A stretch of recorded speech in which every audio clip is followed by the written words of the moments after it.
आज का जो हमारा वचन है, ये जो पुरानी श्रृंखला में हम प्रचार करते रहे हैं, जिसे हम पहाड़ी का उपदेश कहते हैं, उस पहाड़ी के उपदेश की तीसरी श्रृंखला है ये। हमने पहली श्रृंखला में बात करी थी कि जो पहाड़ी पर के उपदेश हैं उसमें प्रभु यीशु मसीह एक राजा के तौर पे हमें ऐसे नियम बता रहे हैं जो नियम हमारे जीवन के, जो परमेश्वर के राज्य में हैं, आधार हैं। उसके बाद हमने दूसरी श्रृंखला में बात करी थी कि फिर प्रभु यीशु मसीह हमें ऐसे नियम बताता है जो इस राज्य में दूसरों के साथ हमारा रिश्ता कैसा होना है उसको बताते हैं। और आज जो तीसरी और आखिरी श्रृंखला है इस पहाड़ी उपदेश की, उसमें हम आज सीखेंगे कि प्रभु यीशु मसीह हमें बताता है कि हमें कैसे मैच्योर होना है, कैसे मजबूत होना है और प्रभु परमेश्वर में कैसे जो बढ़ना है और उन बढ़ती हुई बातों में हमें क्या ध्यान रखना है, कैसे अपने आप को जांचते हुए चलना है। इसके लिए जो आज के संदर्भ हैं, मरकुस हम लोग पढ़ चुके हैं, 2 अध्याय 18 से 22वीं आयत, और लूका में हम पढ़ चुके हैं 6वां अध्याय 43 से 49 आयत, और मत्ती में हमने अभी अभी पढ़ा 5वां अध्याय 13 से 16 आयत। इसमें और भी रेफरेंस होंगे जो 6वें अध्याय मत्ती के 5 से 34वीं आयत और 7वां अध्याय उसकी 15 से 27 आयत के हैं।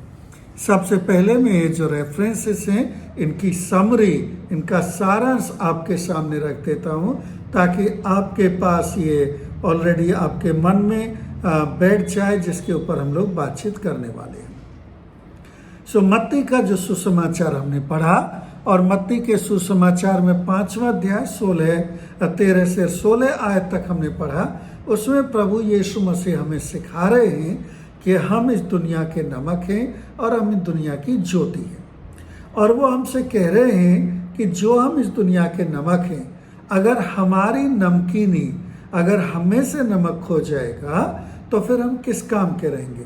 यानी इस राज्य में, जिस राज्य में हम चल रहे हैं और जिस राज्य में हम बढ़ रहे हैं, इस राज्य के वारिस होते हुए चलने में हमें प्रभु यीशु मसीह के गुणों को, जो नमक की तरह है, उसके जीवन को हमारे जीवन में चलाते रहना है।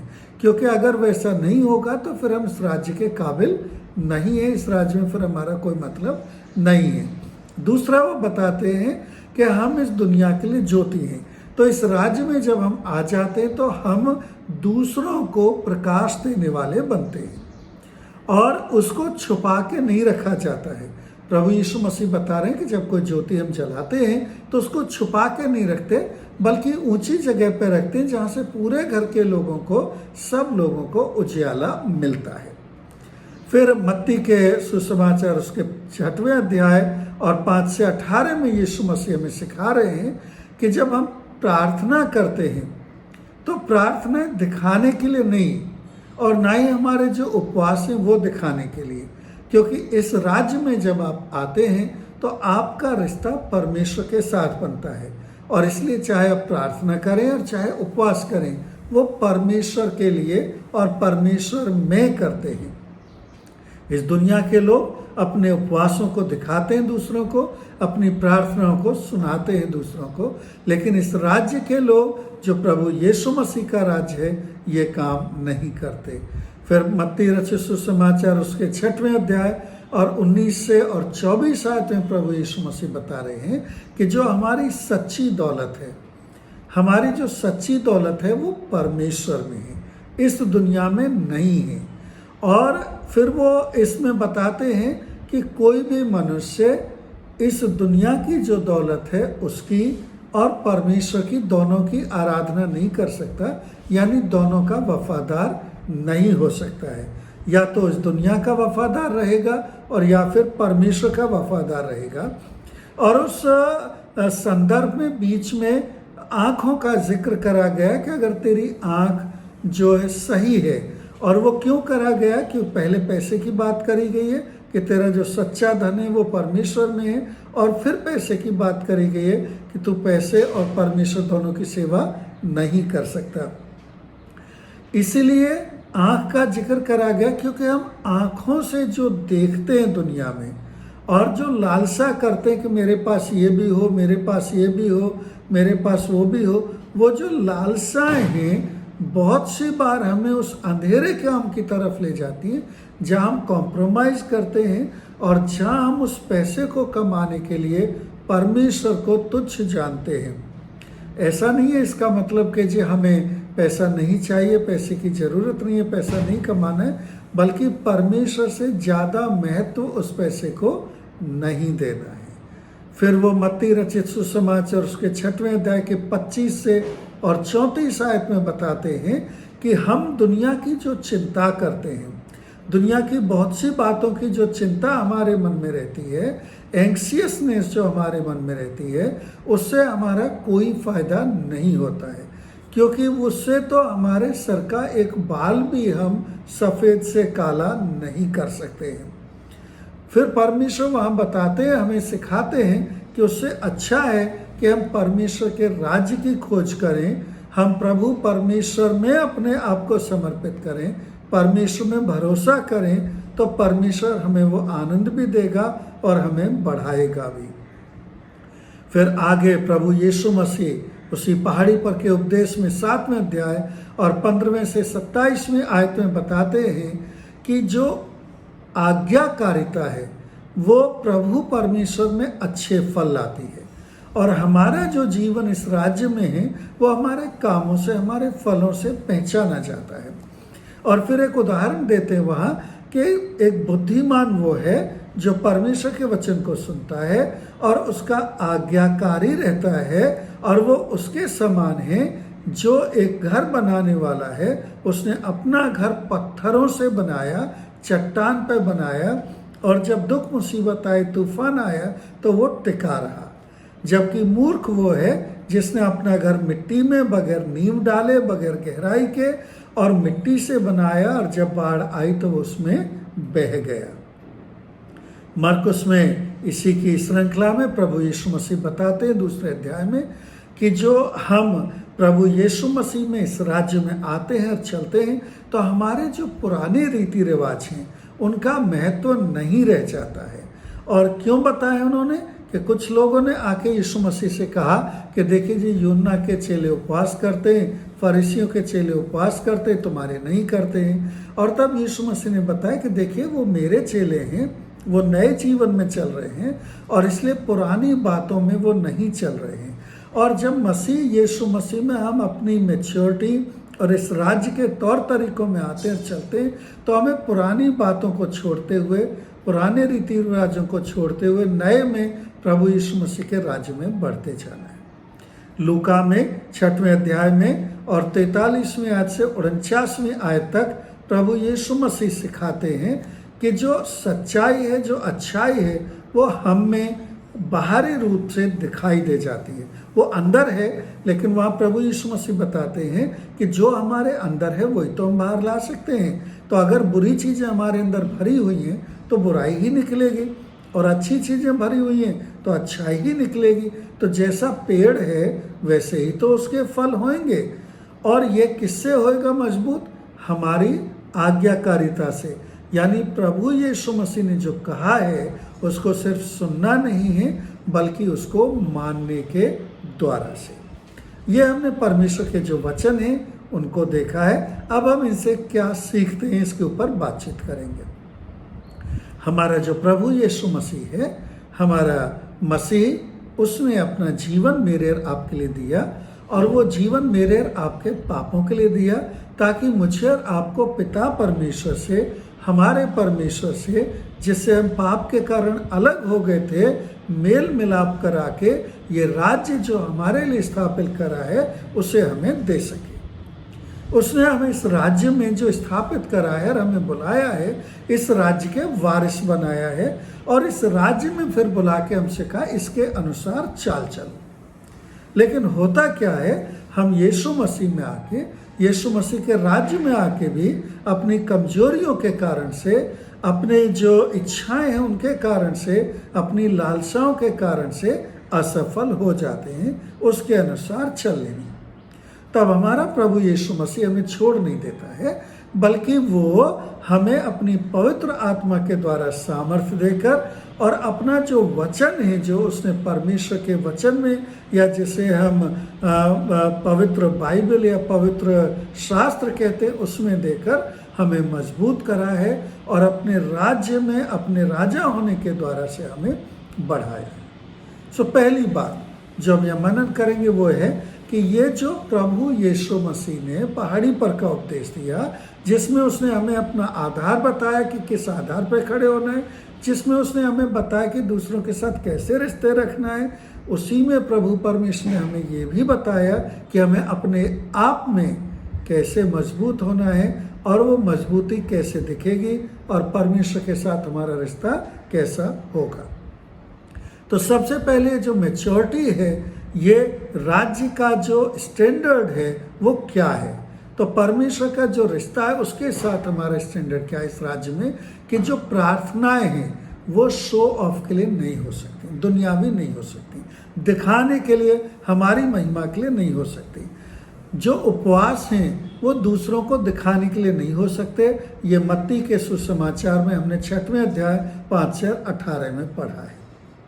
तो ये फिर किसके लिए होने हैं? इस राज्य में जब मैं और आप आ जाते हैं तो मेरी और आपकी प्रार्थनाएं दुनिया में नहीं, दुनिया के दिखाने के लिए नहीं, बल्कि एकांत में, एक किसी कोने में जहाँ कोई हमें ना देखे, परमेश्वर के साथ हमारे हृदय को जोड़कर उसके साथ होती है। उसी तरह हमारे उपवास दुनिया को दिखाने के लिए नहीं होते कि लोग मुझे देखें कहें अच्छा आज उपवास करा है आपने, और मैं कहूँ हाँ मैंने उपवास करा है या मैं इतना उपवास करता हूँ। नहीं, ये पुराने रीति रिवाज थे, पुराने नियम थे, पुराने लोगों ने इस तरह करा। प्रभु यीशु मसीह के राज्य में ये सिर्फ परमेश्वर को दिखाने के लिए करना है और दुनिया के लिए नहीं। यानी जैसा परमेश्वर के वचन में लिखा है, जब तुम उपवास करो तो अपना मुंह धो, कंघी करो, अच्छे कपड़े पहनो, ताकि किसी को ना पता चले कि तुमने उपवास करा हुआ है। वैसे ही जब प्रार्थना करो, परमेश्वर को अपने सामने जानकर उसमें प्रार्थना करो। आमतौर पर हमारे मनुष्य स्वभाव में चाहे प्रार्थना हो चाहे उपवास हो, उनके लिए अपने आप को अच्छा ठहराने, महिमा लेने की होड़ लगी रहती है। लेकिन परमेश्वर के राज्य में, परमेश्वर के रिश्ते में ये मैच्योरिटी नहीं है, और अगर ऐसा फल हमारे जीवनों में है तो वो अच्छी जगह से नहीं आ रहा है। दूसरी बात, परमेश्वर में हमारी गवाही के लिए, परमेश्वर ने जो हमें ठहराया है कि हम उसके राज्य की गवाही दें, उसकी गवाही दें, उसमें प्रभु यीशु मसीह ने कहा कि तुम दुनिया के नमक और दुनिया की ज्योति हो। देखिए नमक क्या काम करता है? कोई भी बेस्वाद चीज को स्वाददार बना देता है। मेरा और आपका जीवन इस राज्य में प्रभु यीशु मसीह ने इसलिए रखा है ताकि दुनिया में जो बेस्वादी है, उस बेस्वादी को आप परमेश्वर की आत्मा के द्वारा, परमेश्वर के अनुभव और परमेश्वर के अनुसार दिए गए चरित्र के द्वारा, जीवन के द्वारा स्वाद ले आए। जहाँ दुख है, दर्द है, वहाँ शांति लेके आए।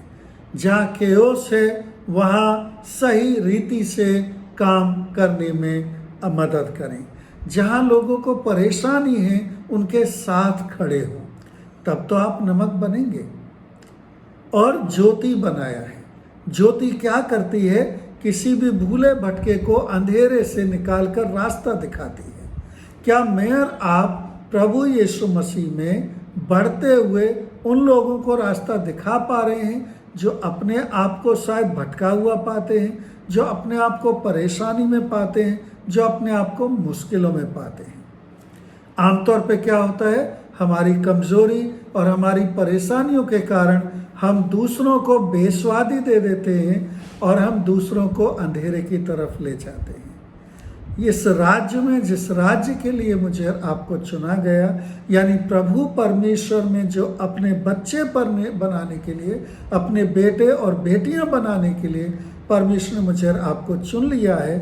मुझे आपको इस दुनिया के लोगों से बिल्कुल अलग व्यवहार करना है। मुझे आपको उनको भी सहायता करनी है, उनको भी मदद करनी है जो शायद मुझे आपको पसंद नहीं करते हैं, तभी आप नमक और ज्योति बन सकेंगे। फिर तीसरी बात, जो हमारा रोजमर्रा का जीवन है, रोजाना जब हम उठते हैं तो हमें चिंताएं होती हैं दिन भर की। हमारे जो जीवन है उसमें हमारी आंखों की जो लालसाएं हैं वो जो जो देखती हैं उन चीज़ों की लालसा करती हैं, और क्योंकि वो चीज़ें हमारे काबू में नहीं होती या हमारी कैपेसिटी में नहीं होती जिनको हम पा सकें, इसलिए हम दुखी होते हैं और चिंता करते हैं। प्रभु यीशु मसीह का कहना है कि तेरी आंख को साफ कर, उजाले में रख, अंधेरे में नहीं रख। यानी चीज़ों को जब देखते हो उनको परमेश्वर के नज़रिए से देखो, ना कि उनको मनुष्य के नज़रिए से। प्रभु परमेश्वर मेरा आपका संभालने वाला, मुझे आपको जो भी ज़रूरतें हैं वो देने वाला है। इसलिए जब उसके नज़रिए से देखोगे तो हर चीज़ जो आप सामने है उसको नहीं चाहोगे, उस पर आपकी आंखें नहीं जाएंगी, बल्कि उस पर जाएंगी जो परमेश्वर में है, जो परमेश्वर आपको देना चाहता है। और इससे क्या होगा, मेरा आपका जीवन एक नए रास्ते पर चल निकलेगा। उसे और उसके जड़ कहाँ है कि प्रभु परमेश्वर ने जो कहा है उसको मानना है, आज्ञाकारी होना है, ना सिर्फ सुनना है। ये एक बहुत बड़ी प्रॉब्लम है मसीह जीवन में कि हम सुनने वाले तो होते हैं लेकिन हम उस पर चलने वाले नहीं होते हैं। और मैं और आप अगर अपने जीवन में झांक के देखेंगे तो हम जितनी बातों को बाइबल से जानते हैं उनमें से बहुत कम बातों पर असली में चलते हैं। तो ये जो हमारी असफलताएं हैं इसके कारण क्या हैं? देखिए, सबसे पहले हमारी जो पाप में जीवन है, हमारा जो शरीर कमज़ोर है, जो इस पाप की दुनिया में पैदा हुआ है, उसमें से होकर हमारी लालसाएं, हमारे लालच और हमारा असंतोष, हम बहुत असंतुष्ट हैं इस दुनिया में।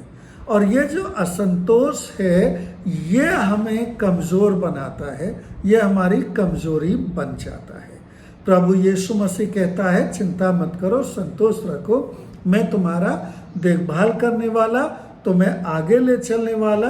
और जब तुम परमेश्वर के राज्य की खोज करोगे, यानी परमेश्वर को प्राथमिकता दोगे और प्रभु यीशु मसीह की आज्ञाओं को मानोगे, तो बाकी चीज़ें भी देने वाला हूँ। लेकिन हमारे जीवन का असंतोष जो दुनियावी दृष्टि से आता है, लालच और लालसाएं, हमें इस राज्य में चलने में कमज़ोर बनाती हैं। और ये क्यों कमज़ोर बनाती हैं? क्योंकि ये हमारे परमेश्वर के साथ जो कमज़ोर रिश्ता है उससे उबलती हैं। जैसे कि प्रभु यीशु मसीह ने मत्ती रचित सुसमाचार उसके 6वें अध्याय में बताया 25 से 34 में कि तुम्हारा जो पिता है वो जानता है कि तुम्हें क्या चाहिए। तुम्हारा जो पिता है वो तुम्हारे लिए इंतज़ाम करता है। और एक दूसरी जगह प्रभु परमेश्वर ने बताया है कि अगर तुम बुरे इंसान होकर अपने बच्चों को अच्छी चीज़ें देते हो तो परमेश्वर स्वयं सिद्ध अच्छा होकर आपको अच्छी चीज़ क्यों नहीं देगा। लेकिन प्रॉब्लम क्या है, हमारा जो रिश्ता है परमेश्वर के साथ कमज़ोर है। और जब हमारा रिश्ता कमज़ोर होता है तो जो हमने सुना है उसके ऊपर पूरा भरोसा नहीं कर पाते हैं। और जब पूरा भरोसा नहीं होगा कि मेरा पिता मेरी देखभाल करेगा और मेरा पिता मुझे संभालेगा, तो फिर मुझे शक होगा और फिर मुझे चिंताएं होंगी। और अगर भरोसा सही रहेगा, यानी मेरा रिश्ता मजबूत रहेगा, तो फिर मैं उस चिंताओं से, उस एंग्सियसनेस से बाहर निकल के परमेश्वर की आज्ञाकारिता में चल सकूंगा। प्रॉब्लम क्यों होती है ये दोनों, हमारा पाप और हमारी कमजोरी? क्योंकि हम परमेश्वर की आज्ञाओं को सुनते हैं, परमेश्वर के वचन को सुनते हैं और उन पर नहीं चलते हैं।